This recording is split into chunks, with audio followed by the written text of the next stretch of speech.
Alessio, commenti, approfondimenti su questa prima parte introduttiva di Enrico? Allora sì, ne propongo uno io, ed è questo, Enrico. Se diciamo le catene causali di cui ci parlavi, o l'intervento dei cosiddetti moderatori, no? Che possono essere interni o esterni, la motivazione esterno, figure che comunicano feedback e che alimentano poi la percezione che tu hai di te. E come diciamo tutta questa dinamica, tutto questo processo, se noi lo spostiamo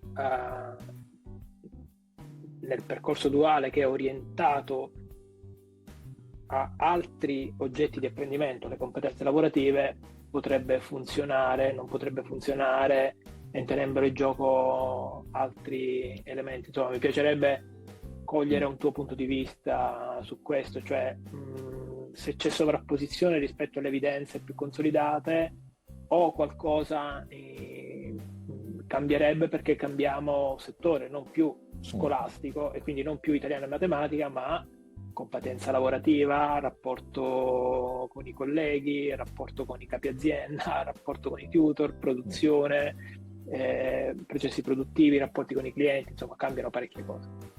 Sì. Beh, questo è un tema sicuramente molto molto interessante e dal punto di vista della letteratura anche credo che vada approfondito in futuro, perché sicuramente l'ambiente scolastico, diciamo, è sempre stato caratterizzato da lezioni, quindi lezioni teoriche, mentre invece questo apprendimento duale potrebbe portare delle modifiche. Potrebbe, da un punto di vista prettamente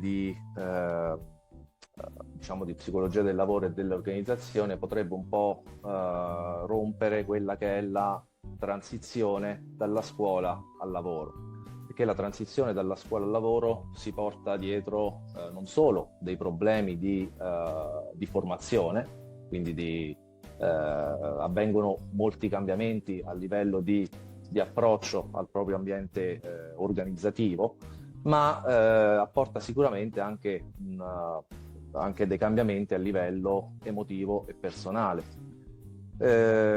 Io credo che appunto possa essere importante andare a indagare quali sono quelle modifiche che occorrono nelle positive self-beliefs nella transizione dalla scuola, dal lavoro, ed una dei contributi che appunto può dare questo approccio duale è quello di mitigare un po' questa sorta di shock. Fondamentalmente nel mondo del lavoro noi abbiamo una strutturazione un po' più flessibile, no? Di quello che dobbiamo fare rispetto alla scuola. I compiti magari possono essere più vaghi, abbiamo bisogno di competenze autoregolative molto maggiori che non a scuola, perché appunto la forza della situazione è più debole rispetto a quella dell'ambiente scolastico. Sicuramente avere una maggiore consapevolezza di come il self-concept può andare a impattare sulla prestazione e viceversa, può anche far emergere quelli che si chiamano i nostri fabbisogni di formazione. Quindi quando si passa nella transizione dalla scuola al lavoro, noi non nasciamo imparati, no? Quindi ci sono molte cose che dobbiamo apprendere e quindi è normale anche avere una sorta di declino di questo concetto di sé. Pertanto questo potrebbe appunto essere importante per andare ad indagare quelli che sono i fabbisogni principali per poi diventare effettivamente un lavoratore o una lavoratrice che si sentono piena parte dell'ambiente organizzativo. Ok, grazie Enrico. Alessio, tu hai dei commenti? Intanto è molto bello sentire parlare Enrico, veramente verrebbe voglia di essere tanto esperti di questo tema per poter accompagnare i ragazzi in questa esperienza. Riprendo un'ultima parte di quello che ha detto, che è questa profonda differenza tra scuola e lavoro, e come questa di fatto venga in qualche modo accompagnata proprio dalle figure dei tutor che ci ascoltano, del tutor che sta a scuola e del tutor che sta in azienda. Quindi sicuramente questa fase è una fase molto delicata, e da tutto quello che raccontava io continuavo a sentire in testa la soluzione è la relazione, perché nessuno di noi potrà essere un esperto o uno psicologo che sta in un'azienda e guida questo tipo di percorso, però un appassionato della relazione formativa, quello sarà necessario, perché la formazione e l'apprendimento di procedure o anche di competenze rimane il mezzo. Il fine è quello della formazione della persona, e allora a quel punto, con la persona che si forma, allora anche quegli apprendimenti, come giustamente ci ha spiegato benissimo Enrico, diventeranno degli apprendimenti poi efficaci. Per cui questa è una sostanziale differenza da tenere sempre a mente. Noi non insegniamo il mestiere, noi formiamo persone, quindi questo è una chiusa, ma senza, l'ha detto benissimo lui, io solo che ce l'avevo in testa così. Allora, grazie anche ad Alessio. Enrico, stiamo entrando nella seconda parte dell'intervista, quella che poi arriva verso la chiusura. Sia tu, ma anche Maurizio e lo stesso Alessio avete approfondito molti aspetti che riguardano il concetto di sé, devo dire quasi praticamente tutti quelli che avevamo previsto all'interno della traccia. Vorrei però chiederti ancora alcune cose. All'inizio tu ci hai parlato del ruolo degli altri e dell'importanza del ruolo degli altri per quanto riguarda il concetto di sé. Alessio ha appena ribadito che il ruolo del tutor, ad esempio, nell'ambito dell'apprendimento duale può essere importante, visto che è una presenza, direi, decisiva, insomma, per la vita dell'apprendista nel contesto sia aziendale che poi scolastico. Però esistono anche altri, diciamo, scusami l'espressione, tra cui anche i pari, insomma, no? Quindi sia nel contesto di apprendimento ma anche nel contesto lavorativo ci si trova ad avere a che fare con altre persone. L'hai già in parte accennato con la questione del piccolo o grande acquario, però se potessi dirci qualcosa di più su quello che può essere il ruolo delle altre persone, più o meno nella stessa situazione della singola persona, per quanto riguarda lo sviluppo del concetto di sé, allora forse questo potrebbe chiudere anche un po' il cerchio da questo punto di vista. Beh, su questo, se posso permettermi, faccio magari una osservazione personale che mi è capitata. Allora, io praticamente insegno in una laurea magistrale di Data Science, che è una laurea magistrale multidisciplinare, quindi ritrovi dentro studenti e studentesse che vengono da sociologia, altre da economia, altre da ingegneria, altre da matematica, quindi abbiamo proprio un ventaglio di competenze enorme. Allora, quello che cerchiamo di fare perché questo ventaglio di competenze può essere sia visto in maniera negativa, perché magari dici, ma la persona che si è formata in ingegneria ne sa più di me sul versante matematico, che invece è positiva. Quindi quello che si cerca di fare nella gestione di queste tipologie di classe, proprio conoscendo quanto il self-concept può essere cattivo in alcuni casi, è quello di farli lavorare insieme, dandogli magari dei diversi ruoli, e quindi in questo modo loro possono accorgersi che i punti di debolezza di una persona sono invece i punti di forza dell'altro e viceversa. E in questo modo c'è una sorta di scambio di competenze, dove non ci sono competenze che prevalgono sull'altro, perché appunto questa laurea magistrale, essendo multidisciplinare, chiede anche agli studenti e alle studentesse di, per esempio, analizzare dei dati di natura sociologica o psicologica, e quindi in quel caso l'equazione, la funzione su un determinato software ti può servire, ma ti serve anche conoscere quelle teorie psicologiche e sociologiche. E quindi in questo caso abbiamo quindi degli studenti e studentesse che sono più formati sulla parte matematica, che possono aiutare in quel senso gli studenti e le studentesse formate di più sulla parte psicologica o sociologica, e abbiamo dall'altro lato anche gli studenti e le studentesse che si sono formati nella parte psicologica e sociologica, che possono aiutare a migliorare l'interpretazione sostantiva, l'interpretazione teorica dei dati che vengono analizzati. Quindi l'importanza dei pari è sicuramente fondamentale in tutto questo, proprio per far vedere che le persone non hanno delle carenze, piuttosto le persone hanno dei fabbisogni. Quindi in quel caso basta semplicemente evidenziare quale tipologia di fabbisogno ha la persona per appunto maturare e crescere in un determinato ambito organizzativo o di formazione. E ovviamente il rapporto con i pari è fondamentale, perché ognuno appunto può dare il proprio contributo in questo senso.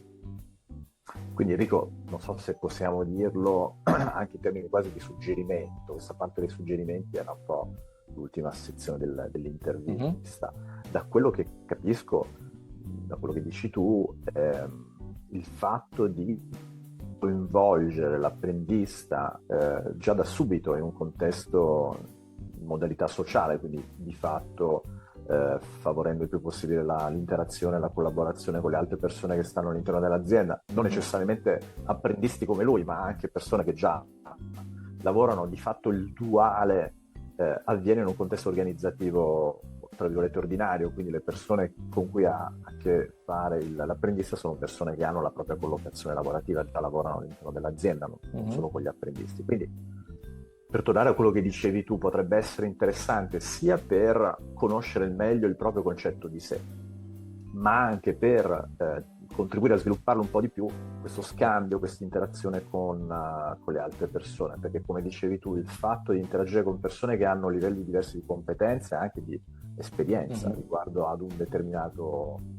ambito lavorativo, attività o compito lavorativo, mi consente anche di collocarmi rispetto a quanto io effettivamente mi percepisco in grado di svolgere alcuni compiti in maniera più o meno efficace, e quindi questo può essere anche un modo quasi per, tra virgolette, misurare, ecco, o avere una sorta di valutazione di quella che è la mia il mio concetto di sé percepito. Dall'altra parte l'interazione con gli altri mi consente però anche di sviluppare quelle strategie di interazione che tra le tante forse mi consente anche di iniziare a percepirmi in maniera un po' più efficace rispetto ai vari compiti lavorativi che mi vengono proposti.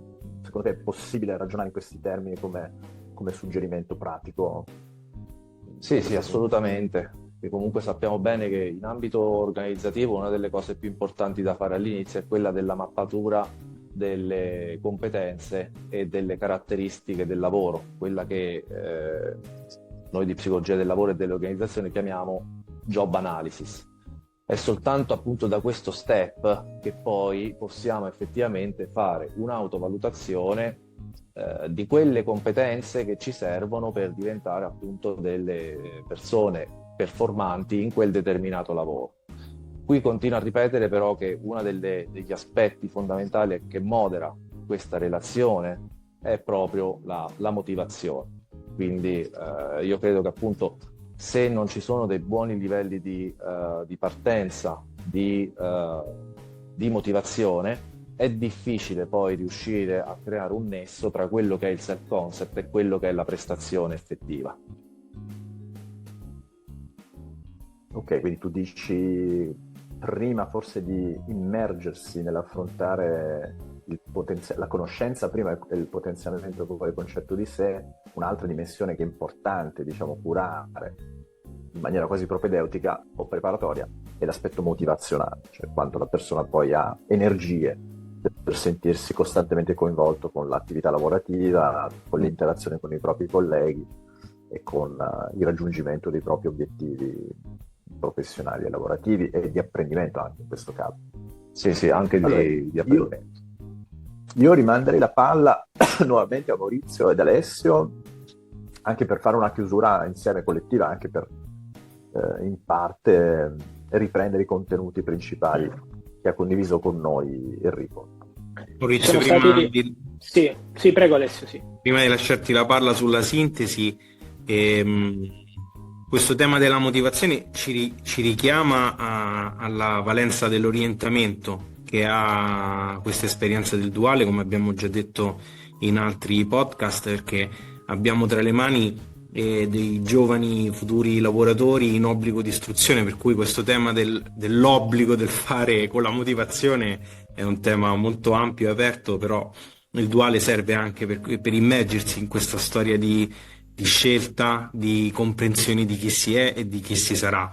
E questo lavoro dei pari a me è piaciuto molto, così come l'ha descritto Enrico, va molto accompagnato nella fase che vivono gli apprendisti e questi giovani stagisti, perché di fatto il lavoro tra pari ha la bellezza di abbassare le difese di un adolescente che lo vive, perché di fatto si abbassa quell'ansia di giudizio che invece ritrovano nell'adulto che lo forma.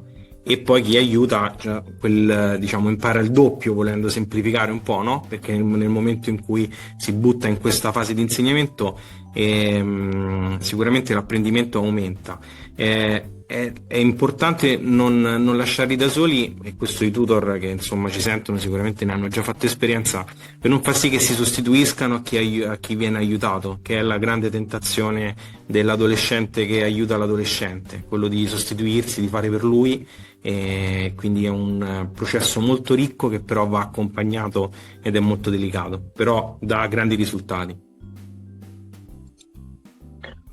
Ok, allora sono emersi tanti punti interessanti, che sono punti di attenzione formativa, educativa e anche psicologica. Ad esempio, secondo me una definizione che aiuta sia il tutor scolastico che aziendale di concetto di sé è che una credenza su di sé orientata al passato, mentre diciamo condivide l'ambito di quello che noi pensiamo di noi stessi, sono portato, non sono portato, lo so fare, non lo so fare, può avere diciamo questo doppio orientamento temporale al passato, chi sono stato, e al futuro, chi sarò, lo posso fare, andrò bene, porterò a termine efficacemente un compito, eccetera. Questo è molto importante anche in funzione della job analisi in ingresso, ma noi in un altro podcast abbiamo esplorato il matching tra le caratteristiche individuali degli apprendisti e l'azienda di approdo. Ci possono essere dimensioni di funzionamento troppo spinte, ad esempio, sulla polarità industriale, ma non per dimensione, ma per funzionamento dei processi produttivi, dei processi collaborativi, che può non diciamo rispondere adeguatamente a dove il ragazzo, invece, dimensioni molto più controllabili, molto più gestibili, potrebbero insomma fornire allo stesso tempo un po' percorso. E poi una cosa interessante è che diciamo c'è una linearità tra il concetto di sé e i risultati. Per esempio, se io mi sento portato in italiano, i miei risultati saranno migliori in quell'ambito lì, e se io mi sento portato in matematica, ho dei risultati positivi in matematica, mi rinforzo delle abilità in matematica, eccetera. Però non c'è una correlazione lineare tra queste due sottodimensioni. Cioè, non è che vado bene in matematica e posso andare bene in italiano e viceversa. E questa cosa, diciamo, che il concetto di sé è fatto di 1000 sfaccettature, a me ha fatto venire in mente, ed è stato un passaggio suggerito ad alcune risposte di Enrico, che forse c'è un concetto di sé generale, un concetto di sé scolastico, ma probabilmente da qualche parte c'è un concetto di sé lavorativo, nel senso che c'è, come dire, una specificità legata al contesto che io sto sperimentando, e questo me lo suggerisce il fatto che comunque i pari, gli adulti di riferimento, quindi i tutor, gli insegnanti, i tutor aziendali, i colleghi, possono avere un'influenza importante nei lavori in corso del concetto di sé, possono, in base ai feedback, ai riscontri, ai commenti, alle osservazioni, ma anche ai messaggi di supporto, alle critiche, ai richiami, andare comunque ad avere degli impatti, degli effetti positivi o negativi sul concetto di sé.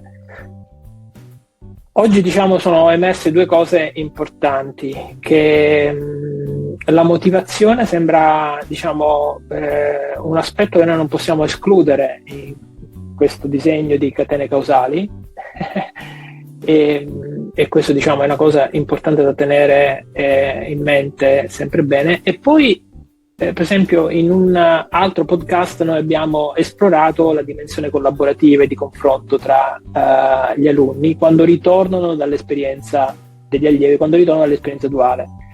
Perché un altro collega ha reso evidente, perché io posso come dire, fare un'esperienza duale nel settore elettrico, però un conto è fare impianti civili, un conto è fare impianti industriali, un conto è collegare la parte, diciamo, elettronica con la meccatronica. Quindi ognuno di noi che è andato in 3 aziende del settore, però che ha 3 esperienze diverse, ha da raccontare cose, ha da fare confronti, come fai questa cosa qui, come l'hai fatta, come l'hai risolta, eccetera eccetera. Quindi probabilmente, Alessio, una delle attività pratiche e di riflessione su di sé dovrebbe, e che può andare ad alimentare questa idea che io ho di me, potrebbe essere proprio questa, cioè dare spazi, dare domande stimolo di confronto e fare, diciamo, e fare bilanci su come, insomma, è andata l'esperienza, come mi sento, quali sono le mie decisioni per il futuro, cosa devo migliorare, eccetera eccetera.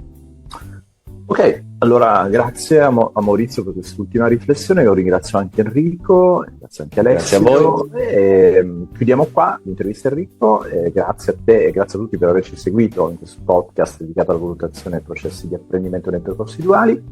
Per saperne di più sugli altri contenuti formativi del percorso vi suggeriamo di visitare il sito del progetto Future Skills for Trainer all'indirizzo www.futureskillsfortrainer.eu.